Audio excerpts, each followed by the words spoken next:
Dulu waktu saya kecil ada mobil itu namanya Pipos. Masih ingat semua toh? Nah, saya paling sering berdiri kalau dari Kampung Pindrang, Desa Bumi ke Makassar. Waktu itu kalau bayar penuh 5.000 rupiah. Tapi kadang-kala saya cuma bayar 1.000, karena bayar 1.000 berdiri. Pipos namanya. Pipos itu sesungguhnya akronim, singkatan dari Padaidi, Padaelo, Sipatuo, Sipatokong, Pipos. Itu Pipos itu slogan orang Bugis. Mari saya coba-coba menjelaskannya. Padaidi, orang kalau merasa Padaidi, maka dia uhuannya kuat. Padaidi itu artinya sesama kita. Ya, niga napale kotanya Padaidi. Itu orang Bugis kan bilang begitu. Nah, sayangnya kadangkala karena kedengkian, sereati, yang rusak kita. Magatusi ngiro. Iya di mato, sereati. Nah, itu sereati bahasa Indonesianya dengki. Lebih berbahaya, Pak. Karena dengki itu tidak senang lihat orang senang, susah lihat orang senang, senang lihat orang susah. Itu sereati. Sereati itu jangankan orang lain, saudaranya sendiri dia bisa bunuh. Contoh, itu terang benderang dalam Quran. Nabi Yusuf alaihissalam, itu yang dorong masuk Nabi Yusuf ke sumur siapa? Saudaranya. Kenapa? Dia dengki. Bermusyawarah ini saudaranya yang 9. Kenapa nih bapak lebih sayang sama Yusuf? Kenapa kita tidak? Dia lupa bapaknya sayang sama Yusuf karena Yusuf waktu itu jujur dan baik. Ini juga pesan moral buat kita. Orang tua itu ternyata tidak semua anaknya sama cintanya. Bohong itu kalau dia bilang pada mana kok beli. Pasti ada yang lebih disayang. Dan memang itu fitrahnya manusia. Nah, kalau dekat itu Nabi Yusuf. Nabi yang paling dekat dengan kita yang selalu disebut dalam sholat, Nabi Muhammad Sallallahu Alaihi Wasallam. Yang perangi beliau pamannya sendiri, ini namanya Abu Lahab. Iya kan? Pamannya sendiri itu Abu Lahab yang mengusir Nabi. Abu Lahab itu saudara dengan Abdullah, pamannya Nabi, tapi masih reati. Kenapa kemanakanku? Amurena lalo. Magatosi erola cundekke. Yolo ka man repet jeniko. Nah dek tapi lemah ke buat nasubale. Ada kan begitu. Agatosi ko. Wita mau paman lojo-lojo. Tanya hubungan dah ya bos. Nah, dengki. Padaidi. Lalu Padaelo. Apa itu Padaelo? Sama rasa. Artinya apa? Kalau kamu tidak senang difitnah, orang lain juga begitu. Kalau kamu tidak senang dicerita, orang lain juga pasti begitu. Kalau kamu tidak senang disakiti, orang lain juga begitu. Itu disebut Padaelo. Nah, sekarang kadangkala kita tidak senang disakiti, tapi kita senang sakiti orang. Kita tidak senang dicerita, tapi kita senang cerita orang. Ini yang memutus persaudaraan. Kadangkala di antara kita. Itulah kadangkala yang gampang itu gosip. Kalau dulu ramah gosip, zaman saya kecil, itu pinajaji kalau ketemu ki. Biasa ibu-ibu mah gosip di mana? Di sumur. Kalau pergi mencuci kan dulu kan susah itu sumur. Kumpullah dia. Atau di mana? Pangkak-pangkak, balai-balai. Di mana lagi? Di tangga sambil cari kutu. Ini dulu waktu saya kecil. Nggak bisa orang gosip kalau nggak ketemu. Sekarang modern nih. Satu di Jawa Timur, satu di Kalimantan Timur, satu di Sulawesi Selatan, satu di Jakarta, satu di Mekah, satu di Tawau. Yang digosip yang ada di Pindrang. Coba, enggak ketemu itu, enggak ketemu. Di mana dia bergosip? Grup WhatsApp. Itu grup WhatsApp. Kalau kalian bapak ibu tidak bijaksana dalam menggunakannya, dia menjadi panen tempat bikin dosa. Coba ya, Padaidi, Padaelo. Inti dari Padaelo itu, jangan kau berbuat jahat sama orang. Apa yang kamu rasa, pasti begitu juga perasaannya orang. Yang ketiga, Padaidi, Padaelo, Sipatuo. Saling menyokong. Saling menyokong. Itulah kita dulu-dulu perantau orang Bugis yang banyak saya lihat karena saya di ceramah Sabang sampai Merauke. Di mana-mana saya ketemu orang Bugis. Dan hebatnya itu orang Bugis, kalau dia sukses di kampung itu, pasti dia dermawan.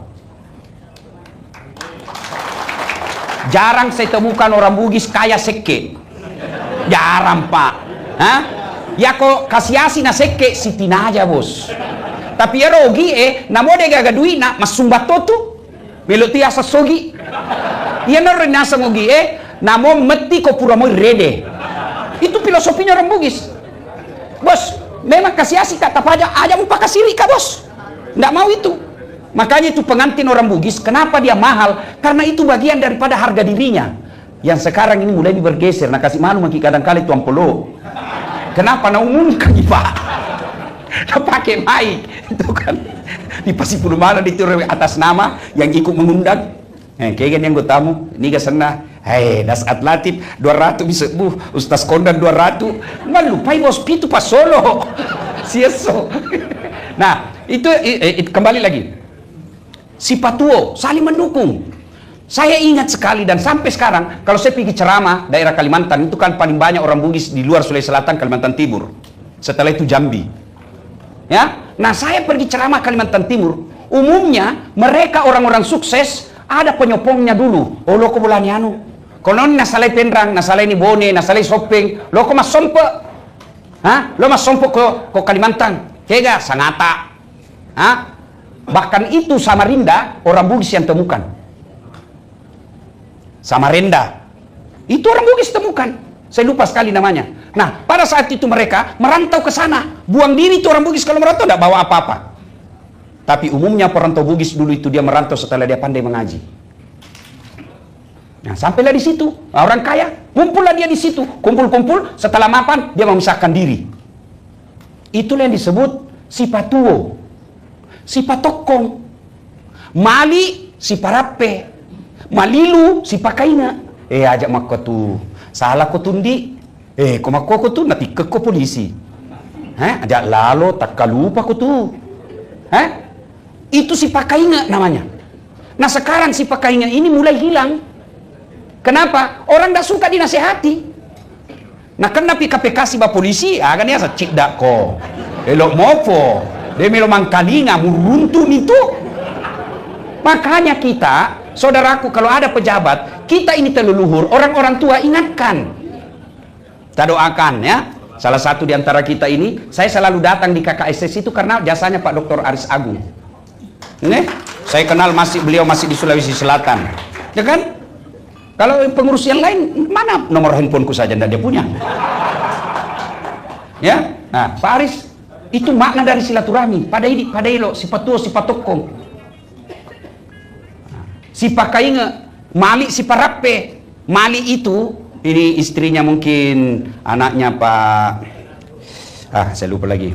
Pak Mataliti, Pak Lanyala. Nah, itu kan Bugis kayaknya Jawa kayak istri ya. Banjar, bubuhan Banjar kalau. Kada manahan balaki Bugis. Kenapa jar? Saya sudah pandai bahasa Banjar juga karena sering ceramah. Nah, itu Mali artinya hanyut. Si Parape artinya ketika orang kita hanyut diambil dia. Mali si Parape. Lalu apa lagi? Sambungan dari Pipos itu mega ibage-bage cek deta. Tapi sayang ini filosofi ini cek deta mega ibage-bage berubah menjadi serakah. Bahasa Bugisnya mabuaja. Wah iya mabuaja ya Pak, bahaya. Ya kok seke mi bawa dek na bahaya. Pak dek na melo ya lagagan na seke tu sana. Tapi ya kok mabuaja dek na melo mapak bereng mengalah. Nah buaja itu. Andre pula buaja. Tuh. Itu orang Bugis kalau sudah mas sumpah. Nah, ada nilai-nilai Bugis yang selalu saya ceramahkan ketika saya di suku lain. Ini mungkin kita sendiri tidak sadari. Apa? Cari rumah makan orang Bugis, umumnya semua di depan dapurnya. Coba mungkin sop saudara di depan itu dapurnya. Konro di depan dapurnya. Coto di depan dapurnya. Palu masak, palu bara depan dapurnya. Ikan bakar di depan. Itu artinya orang Bugis tidak ada sembunyi-sembunyi bos. Makanya itu kalau ada pilkada selalu dicari itu KKSS. Kenapa? Salah satu filosofinya dia tidak minta uang. Biasa nak bilang balui motormu masih riki kau beti sekampungnya. Itu orang Bugis tidak sembunyi-sembunyi. Kadang-kala kita dibilang kasar, saya bilang bukan kasar bos. Itu namanya sportif. Coba kan, mohon maaf ya, mohon maaf. Kita orang Bugis, kega bola ladasa. Karena aku di kampung ladasa. Di YouTube gitu dasar latih. Kega bola nasa ladasa, krohi. Bagi suku yang lain kita dianggap kasar. Saya bilang tidak, kita sportif. Ini namanya telunjuk. Maka dipakai menunjuk. Itu orang Bugis. Kalau nasuruh orang makan, Pak, bagaimana? Tamaki, Mandre. Ya toh, tidak ada na tutup, Pak. Tak buka semua. Tapi terbuka semua, Pak. Itulah sebabnya kenapa rumah orang Bugis, kalau yang asli ya, rumah panggung. Karena datang pitu orang perantau, nah ada dibilang rumah Jawa. Rumah Jawa itu yang rumah kayu, rumah batu sekarang. Kalau kita dulu orang Bugis rumah panggung, Pak. Dan itu pasti dua tangganya. Iya toh? Tangga di depan, tangga di belakang. Apa gunanya tangga belakang? Kalau ada datang tamu Pak Aris, dia gagah golla, kan malu kita kalau ketahuan lewat Pak. Maka dia turun di tangga belakang. Dia pergi ke tetangganya. Dia tidak bilang pinjam, tidak. Apa dia bilang? Pasileleika. Tularkan saya. Dia tidak minta, bos. Itu orang Bugis. Tamaki. Dan itu orang Bugis, lihat aja, saya selalu dibilangin sama teman-temanku di Jakarta, kenapa itu orang Bugis kalau makan ramai semua anunya, ramai mejanya. Saya bilang memang begitu, karena kita itu memberi makan adalah penghormatan. Makanya kalau ke rumah orang Bugis, biar bukan jam waktu makan, pasti nak kasih makan ki dulu itu. Kalau ndak nak kasih makan ki, nah jadi kan mau cerita sampai mati. Masih kena sengiro, desi senamelo yang dragagana. Hah? Bere, ini semua makan sama lupuk ki. Dan caranya itu bertanya sopan.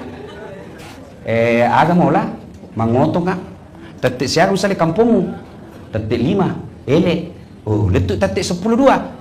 Itu maksudnya ini orang pasti belum makan. Tanya. Dikasih makan. Dan kalau tidak ada, dia pinjam. Itu yang disebut makna taruh meti ko puramoi rede.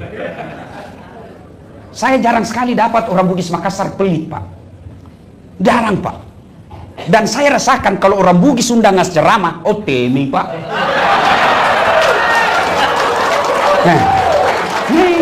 Teme. Tania teme cicak, Pak. Teme nyaran.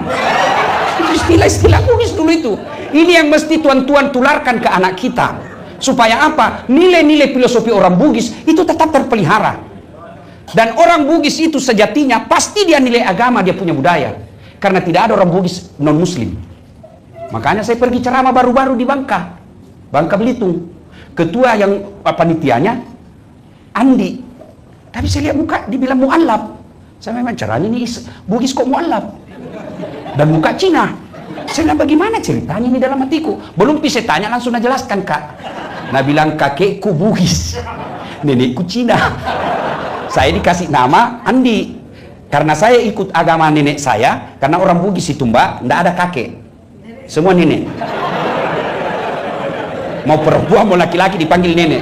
Makanya slogan atau tagline yang mengatakan kakek nenek moyangku adalah pelaut, pasti itu orang Bugis yang ciptakan.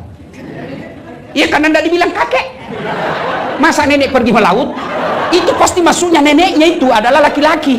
Maka disebut nenek moyangku adalah pelaut. Pasti itu orang Bugis yang bikin.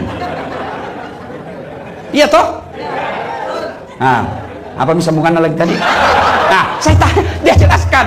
Saya ikut agamanya mamaku, maka saya non muslim, tapi alhamdulillah Pak Hidayah diislamkan.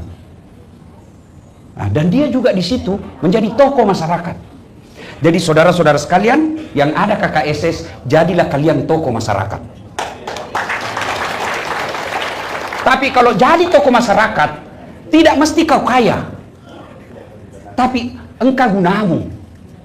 Ada gunamu di masyarakat itu. Kalau kau tidak bisa dermawan dengan ilmumu, hartamu, kau dermawan dengan ilmumu. Jadi kau pandrita. Itulah sebabnya Mbak, orang Bugis kalau dia pergi merantau, itu 3 senjata dia pakai.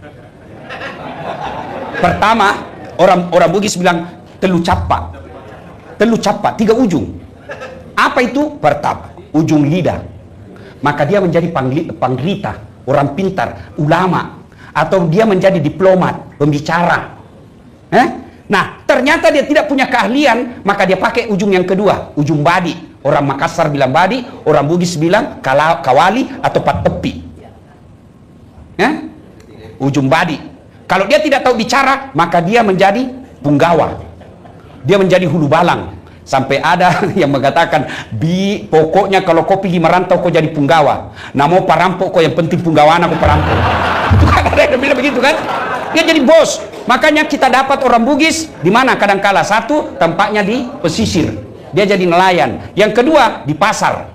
Jadi pedagang. Yang ketiga di terminal. Dia jadi preman. Tapi mohon maaf, orang Bugis tidak main keroyokan. Orang Bugis tidak pakai rame-rame dia datangi, dia sendiri dan dia langsung dia tikam kalau tidak ada senang. Tidak ada keroyok orang Bugis. Maka keberatan kita waktu ada dulu datang ke Sulawesi Selatan menjadi Kapolda dan dia katakan ini pusatnya teroris, kami bilang, oh sorry, kami orang Bugis bukan menteror, tapi secara terang-terangan. Kalau orang teroris itu sembunyi-sembunyi, enggak. Orang Bugis tidak sembunyi-sembunyi, dia terang-terangan. Biar dia bersahabat, kalau dia tidak suka, dia bilang, jangan kau kasih begitu saya, berkelahi kita itu. Itu orang Bugis itu begitu. Ya makanya badinya di sini. Enggak di sini. Badiknya orang Bugis di sini. Coba lihat kalau orang Bugis pengantin laki-lakinya, dia pegagah perkasa, dia ginikan badiknya. Fotonya, posenya itu. Dia pasti gini. Dan itu senjata berkelainya orang Bugis. Lurus dia. Maka kita orang Bugis tidak mengenal budaya pantun. Tidak ada itu di Pulau Sulawesi, terutama Sulawesi Selatan. Tidak ada budaya pantun. Nanti ada pejabat orang dari luar, baru dia berpantun. Kalau aslinya budaya tutur Bugis tidak ada pantun. Yang ada Melayu dan Kalimantan, Sumatera, Betawi. Aku melihat ada gadis di taman. Padahal mau melamar itu. Orang Bugis tidak. Sudah besar anakmu ya? Kasih menikah sama anakku, cocok ini. Orang Bugis begitu dia. Itu nilai-nilai sportivitas. Ini mulai bergeser. Kalau kau bertanding kalah, kau sportif kau. Jangan kau menteror. Itulah yang harus dikembangkan semua. Dan kalau nilai-nilai filosofi Bugis ini kita pelihara dengan baik, insya Allah persaudaraan kita. Coba lihat kita di dalam sini Pak. Kita saja ini sudah pada potensi. Profesornya ada, ahli birokrasinya ada. Kita doakan mudah-mudahan Pak Aris bisa jadi sekda. Anak muda pengusaha ada. Di sini ada. Ada juga barangkali janda. Itu potensi semua itu. Ada juga duda. Pasti urus ini. Ada ustadznya, ada menteri tak? Berapa menteri kita? Kalau saya tidak salah orang Bugis sekarang ada 5 menteri. Tapi kau menteri kau jangan pakai siri-siri. Jangan bikin malu. Kalau salah, sportif, kita akui salah. Jangan cencong kiri kanan. Nah, ibu bapak saudara-saudara sekalian, pada akhirnya halal bihalal ini intinya adalah wa'tasimu bihablillahi jami'a wa la tafarraqu. Berpegang teguhlah engkau kepada tali persaudaraan agama Allah dan janganlah engkau bercerai-berai. Dan orang, kata Nabi, umatku itu seperti badan ini. Kalau kita aplikasikan ke sini rantau, orang Bugis itu seperti badan ini. Apabila satu sakit, yang lain ikut merasakannya.